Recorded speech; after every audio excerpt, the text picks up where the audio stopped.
Hello everyone, Radhe Radhe. आप सभी लोगों को मेरी और मेरे परिवार की तरफ से हैप्पी जन्माष्टमी। और आज की इस वीडियो में हम लोग देखेंगे कि आप जन्माष्टमी वाले दिन शाम को लड्डू गोपाल का पूजन कैसे करेंगे, आप उनका जन्म कैसे करवा सकते हैं और आप व्रत कैसे खोल सकते हैं जन्माष्टमी का। तो चलिए वीडियो को शुरू कर लेते हैं। वीडियो पसंद आए तो ज़्यादा से ज़्यादा शेयर कीजिएगा, लाइक कीजिएगा और सब्सक्राइब करना बिल्कुल ना भूलें। शाम हो जाएगी, दोनों टाइम मिलते हैं जो उस समय, जैसे आप रोज़ शाम को दिया बाती करते हैं वैसे ही आप दिया बाती करेंगे, पूजा करेंगे। कुछ भोग वगैरह आप लड्डू गोपाल को लगा सकते हैं, 56 भोग भी लगा सकते हैं। साथ ही में आज के दिन आप ना लड्डू गोपाल को एक मोर पंख ज़रूर से गिफ्ट कीजिएगा।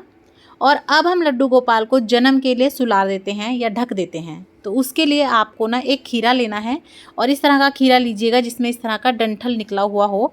अगर ऐसा मिल जाए तो बहुत अच्छी बात है, और अगर नहीं मिल पाता तो जैसा भी आपको मिलता है आप वो ले सकते हैं।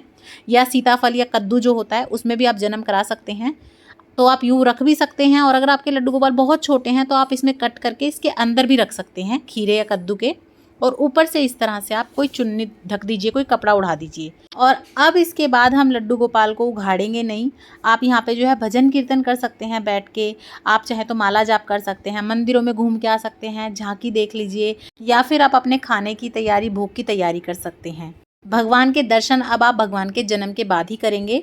तो जन्म कराने के लिए आप इस तरह का शंख ले सकते हैं, घंटी ले सकते हैं, या आप ताली भी बजा सकते हैं। रात को 12 बजे के बाद हम लड्डू गोपाल का जन्म कराएंगे। मंदिरों में भी शंखनाद हो जाता है या न्यूज़ चैनल वगैरह पे भी आपको दिख जाएगा। और इस तरह से घंटी बजानी है, ताली बजानी है, शंख बजाना है और खूब जोरों शोरों से भगवान का जन्म करवाना है। और आपको बोलना है, हाथी घोड़ा पाल की, जय कन्हैया लाल की। और ये जो खीरा हमने रखा था ये आपको ले लेना है और सिक्के से इस तरह से इसे काट देना है, जैसे नाल भेदन होता है, जैसे बच्चों के लिए किया जाता है, ओवर नाल काटी जाती है, उसी तरह से इस खीरे का हमने इस तरह से थोड़ा सा ये टुकड़ा काट देना है। इस तरह से जो है लड्डू गोपाल का जन्म किया जाता है, नाल भेदन किया जाता है। और ये आपको फेंकना नहीं है, इसे आप कहीं भी जो है मिट्टी वगैरह में गाड़ सकते हैं, दबा सकते हैं, गमले वगैरह में, कच्ची मिट्टी में। और अब सबसे पहले हम कराएंगे लड्डू गोपाल का स्नान। तो स्नान आप चाहें तो पंचामृत से भी करा सकते हैं या फिर सिंपल सादा जल से भी करवा सकते हैं।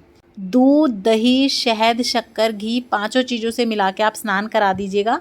तो पहले ही होता है पंचामृत, फिर ये बन जाता है चरणामृत, और इसको लेके ही व्रत खोला जाता है।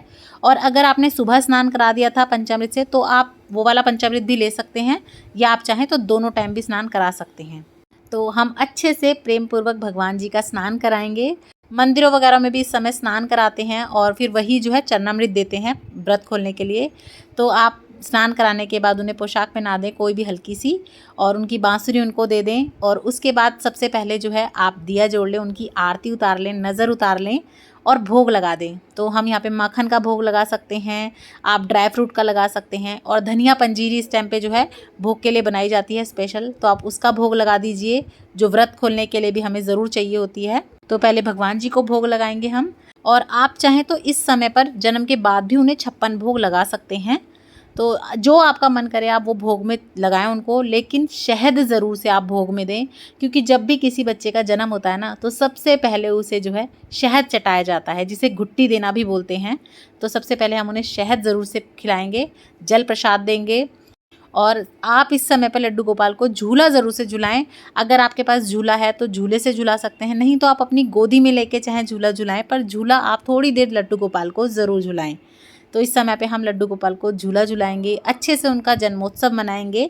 तो आप चाहें तो झूला पहले झुला सकते हैं, बाद में भोग प्रसाद दे सकते हैं, पर झूले में बिठा के आप भोग प्रसाद मत दीजिएगा। और अब 1 लोटा जल आप ले लीजिएगा, इसमें आप थोड़ा दूध डाल सकते हैं, थोड़ा सा ये जो हमारे पंजीरी का प्रसाद है वो डाल सकते हैं। और आप चंद्रमा को अर्घ देंगे। पहले चंद्रमा को अर्घ दिया जाता है जन्म के बाद लड्डू गोपाल के, उसके बाद ही व्रत खोला जाता है। सबसे पहले चरणामृत और धनिया पंजीरी लेते हैं, साथ ही में ये जो खीरा हमने रखा था जन्म के लिए ये प्रसाद रूप में आप ग्रहण कीजिएगा। उसके बाद कुछ भी फलाहार खा के आप अपना व्रत खोल सकते हैं। लड्डू गोपाल की पोशाक चेंज करके आप लड्डू गोपाल को सुला दें, कि जो है सेवा कर सकते हैं लड्डू गोपाल की, जन्माष्टमी का व्रत कर सकते हैं। वीडियो आपको पसंद आई हो तो ज़्यादा से ज़्यादा शेयर कीजिएगा अपने फ्रेंड्स एंड फैमिली के साथ, और इसी तरह की और वीडियोस देखने के लिए चैनल पर बने रहें। और अगर अभी तक आपने सब्सक्राइब नहीं किया है तो सब्सक्राइब कीजिए, लाइक कीजिए, शेयर कीजिएगा। राधे राधे।